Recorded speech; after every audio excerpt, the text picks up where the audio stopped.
Hello, everybody. Welcome to Nothing Exempt. This is another island show. Today's show is going to be Hispaniola. But let me stop and take a moment to say thank you for listening. Happy New Year to 2020. Nick, you're my favorite co host. Thanks for doing the show with me. It's been fun. Are you excited about 2020? Yeah, it looks like we're going to be doing a lot of interesting things with this island and ism show format for nothing exact. Yep. So, okay, going into Hispaniola a little bit. I'm not sure if I'm saying that correctly. That's the way I read it. Yeah, that's how you it say Hispaniola. we're talking about an island in the Caribbean broken up between the Dominican Republic and Haiti, with dense jungle on a north south running line dividing the country through the middle of the island of Hispaniola. The island is 400 miles long, roughly at its longest point, and 150 miles wide at its widest point. It's a pretty large tropical island in the Caribbean with a high diversity of species on the island, people, and even economically diverse. So it's a big topic, a big island to try to cover in one show. But Nick, why don't we start off with how would you get there? Okay. Um, I would say to get there, you'd fly to Santo Domingo or to Port-au-Prince, or Punta Cana, or the three main airports. Punta Cana is more of like a vacation spot in the Dominican Republic. The Dominican Republic is actually a popular vacation spot for people from the East Coast of the United States, particularly New York. How And does it compare for a vacation spot compared to the other tropical islands in the area? it's a little bit rougher and I think a little bit more reasonable in cost than some of the other ones. Um, and it's a more Latin vibe compared to the French and English colonized Caribbean islands. And you can actually legally get there with very little hassle, unlike Cuba, at least for Dominican Republic. Haiti, people don't really go on vacation to Haiti. Visitors to Haiti mainly go for humanitarian reasons. And what about its comparison in climate if you were to compare it to like Cayman or I Bermuda mean, it's all or pretty similar Bahamas? climate in the Caribbean. I think that Hispaniola has a little bit more exposure to hurricanes than some of the other islands in the Caribbean. Hispaniola is just on the geography side. Its climate is tropical, similar to the rest of the Caribbean islands. It's got, yeah, as you said, jungle, but on the western third, due to the economic differences of Haiti and the Dominican Republic, there's a lot more deforestation on the Haitian side of the island than the Dominican side of the island. And also in terms of like the split, one third of the island is part of Haiti, the western one third, and the remaining eastern two thirds are part of the Dominican Republic. And overall, it's the 22nd biggest island in the world, and it has a pretty high population, about 21,396,000 people. But What? How did the languages break up on the island? Haiti, they speak French, and it's a little bit of a French African Creole in some parts, and then the Dominican Republic, they speak Spanish. What? So it, is the French and the Spanish on the island, especially the French? How similar is it to what we consider today French I mean, versus just it's being a Creole of French, it's like you'd find in Louisiana? I mean, I don't know the specifics honestly of Haitian Creole, but I mean, I think it's mutually understandable. Okay, well, I mean, what brings up that question is the history of the island. So before we get to the French history on the Haitian side, let's start at the beginning. So this is an island discovered by Columbus, Yeah. and the first fort that Columbus established in the Caribbean was called La Navidad, and it was on the island of Hispaniola in the western side of the island in Haiti. And the remains of the ship, the Santa Maria, that sailed the ocean blue, is still there. And so it has a deep Spanish history going back to the beginning of uh, the West coming across. But before the West got there, It was a thriving country with Native Americans there, They're known as the and Taino people specifically.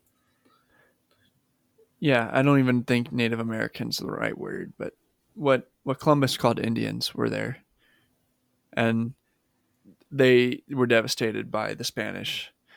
Mixed with the Spanish, it's why half the island speaks Spanish. But how did Haiti end up French, Nick?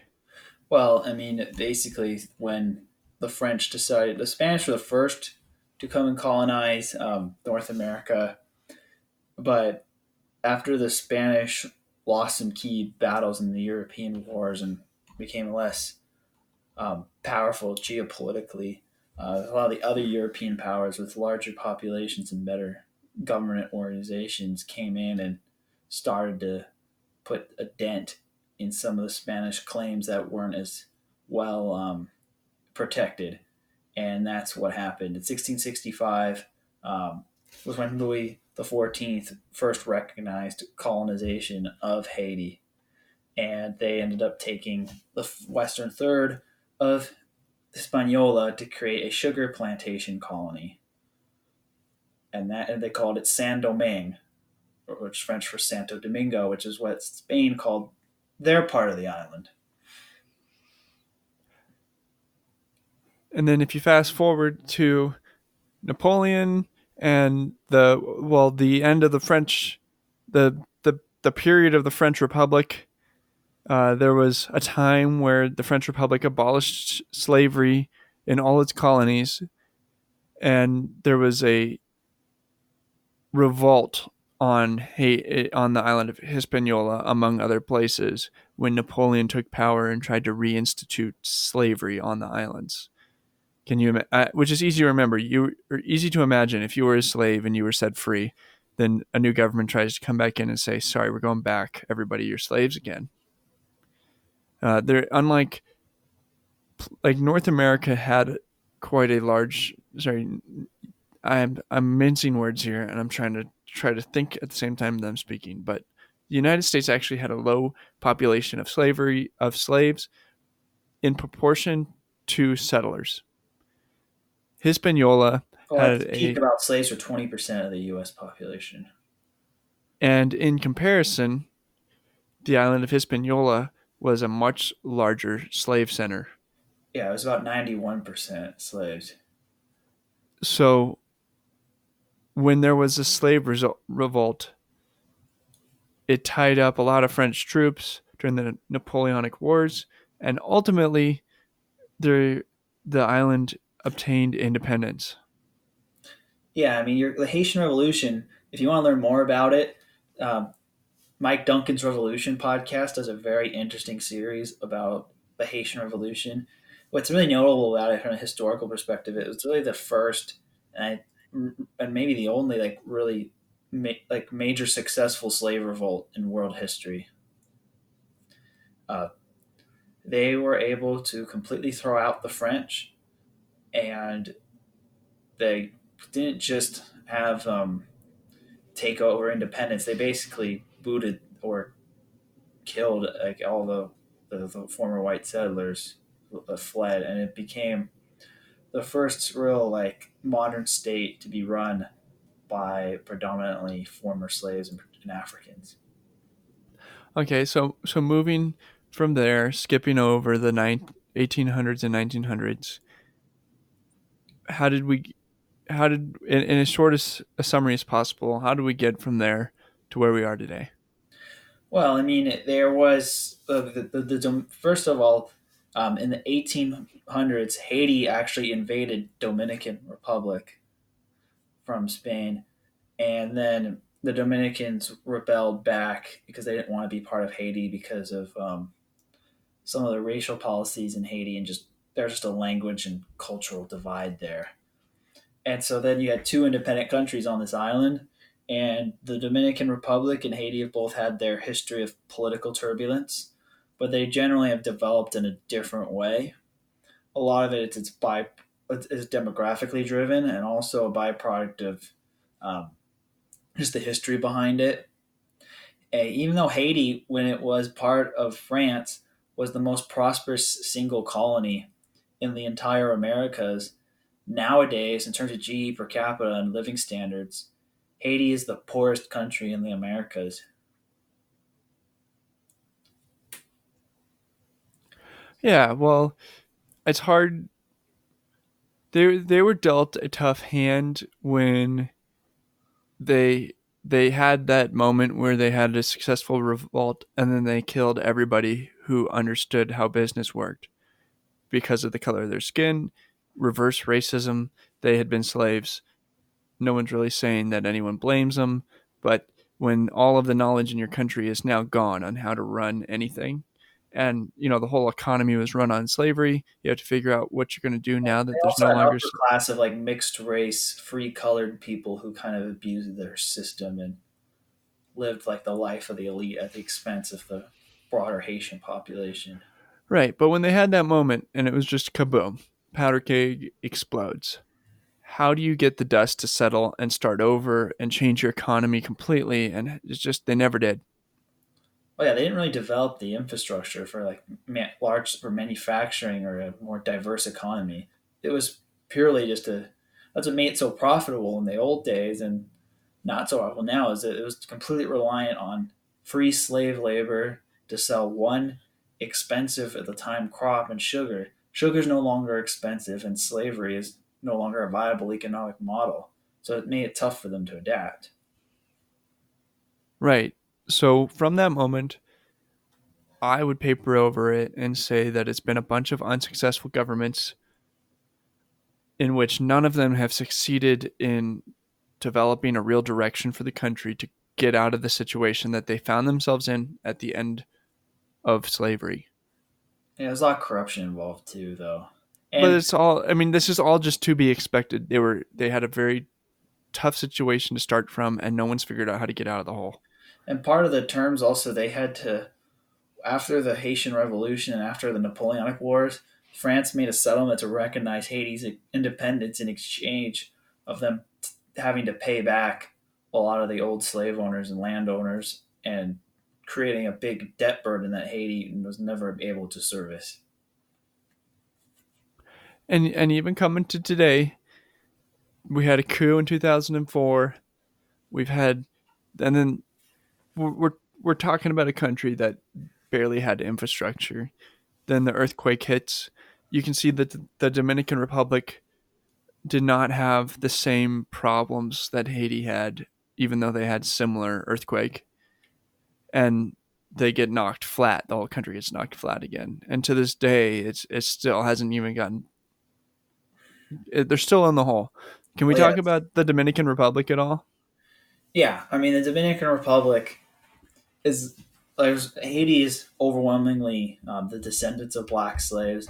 The Dominican Republic population is more genetically heterogeneous. It's a mixture of natives, Spanish, and African blood, which gives kind of a unique appearance to Dominican people. Uh, Dominican Republic stayed Spain quite a bit longer than Haiti. It's had its volatile governments, but they've been able to diversify their economy better, and they've been able to become a tourist hub, among other things. That's do you have any other? And also, there's a lot of Dominican expatriates who live in the United States, particularly on the East Coast. Yeah, well, before we go into culture and just talking about the government, I'd like to add that the United States has taken a turn occupying the country of the Dominican Republic, one of the many prestigious countries that the United States has chosen to occupy. From 1916 to 1924, the U.S. government decided that they wanted to be there. Who cares what the reasons were? I mean, does it really matter? And and then we decided that it was time to go. So that's probably its own 5 podcasts in itself, just talking about Similar to that like the time. Koreas, as we mentioned, I think on this on the Cayman Islands show, um, you've got and the Cuba show even that like Caribbean is like a perfect example of like different economic systems and how they affect societies because Haiti, Dominican Republic are on the same island, and just they just have since they have such a varied and like history, it accounts and and cultural and economic differences, it counts to the fact that the average Dominican is 800% wealthier than the average Haitian. Right. They have the same access to the same resources, the same sea, same amount of oil, same amount of everything that you want to compare one country to the other for. Yeah, the only thing But I think that Dominican has is it has more gold mines than Haiti. but is that just because of the level of investment and security in making those investments? I don't know. It could just be I don't know how much gold there is in Haiti. If there was gold in Haiti, the French probably would have extracted it. Okay. So going on, leaving the government behind, can we talk about the cultures? Yeah, I mean, we already mentioned the language. Uh, Haiti's French, Dominican Republic is Spanish. We mentioned the demographics where Haiti's primarily black and the Dominican Republic is primarily mixed race people. Um, they both tend to have a high degree of income inequality, uh, and they have a whereas Dominican's culture is closer to a lot of its Latin Caribbean island Spanish speaking neighbors such as Cuba and Puerto Rico and and Central America, whereas Haiti is kind of more its own unique Caribbean culture because it was really France's only major colony in the Caribbean. They had a few small islands. They still have a few small islands, but in terms of like a grand scale like colony of size, Haiti was their only one. And I don't really know that much about Haitian food, to be honest with you. And when it comes to religion, they're both historically Roman Catholic. Whenever I tried different searches for the food and the cuisine here, I saw a lot of similar to other Caribbean island foods involving plantains and uh, roasting pork and other types of island foods that you would expect to see. If anybody here knows specific dishes that they would like to tell us about for the Dominican Republic or Haiti, please let us know. We'll bring it up. Maybe add it as an addendum to the show at the end. If you were to go visit, what would we do, Nick? Well, I mean, the Dominican Republic is going to Jamaica or another Caribbean island or Puerto Rico or something like that. You go there to like relax and go to the beach, enjoy some Caribbean food, maybe uh, go out for a night of dancing or something like that. Um, and then with Haiti, I don't really think it's in the condition to really host tourists at this point. If anything, though, they really need tourists at this point. Yeah, they do, but I mean, having a tourist economy actually requires quite a bit of infrastructure and a certain level of like education and variety other factors to make it a place that tourists want to go. And they do have the climate going for them, but it's a long way, especially since there's a lot of competition. It's not like Haiti's the only place you can go in the Caribbean. Well, if you spoke French, where else would you go? So wouldn't Haiti be the perfect place to go for someone from Montreal who likes to speak French? It could be. It has potential. I mean, there's also Saint Bart's who speaks French and Saint Martin, but those tend to be on the high end, expensive side. Uh, and Montserrat as well. I don't really know much about Montserrat, so we'll probably have to do a future show on them. But yeah, I mean, in terms of like any big Caribbean islands or pieces of Caribbean islands, I guess yeah, Haiti would be the place to go for French speakers.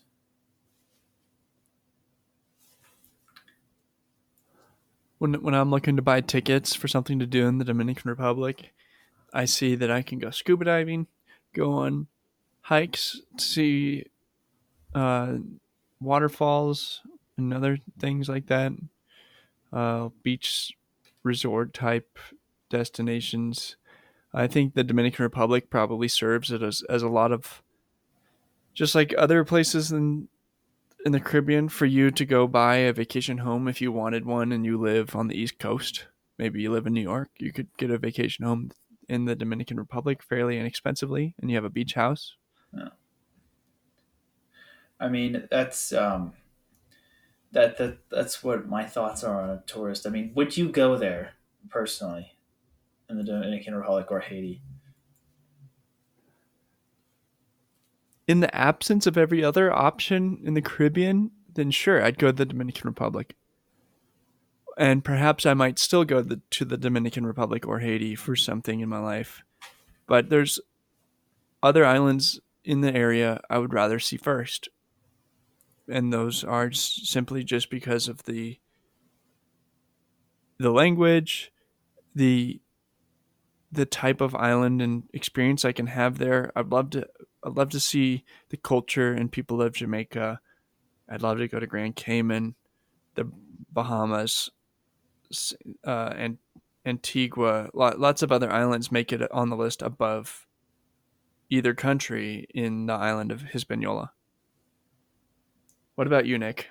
Yeah, I mean, both Haiti and to a lesser extent, Dominica Republic do have a reputation of being higher crime.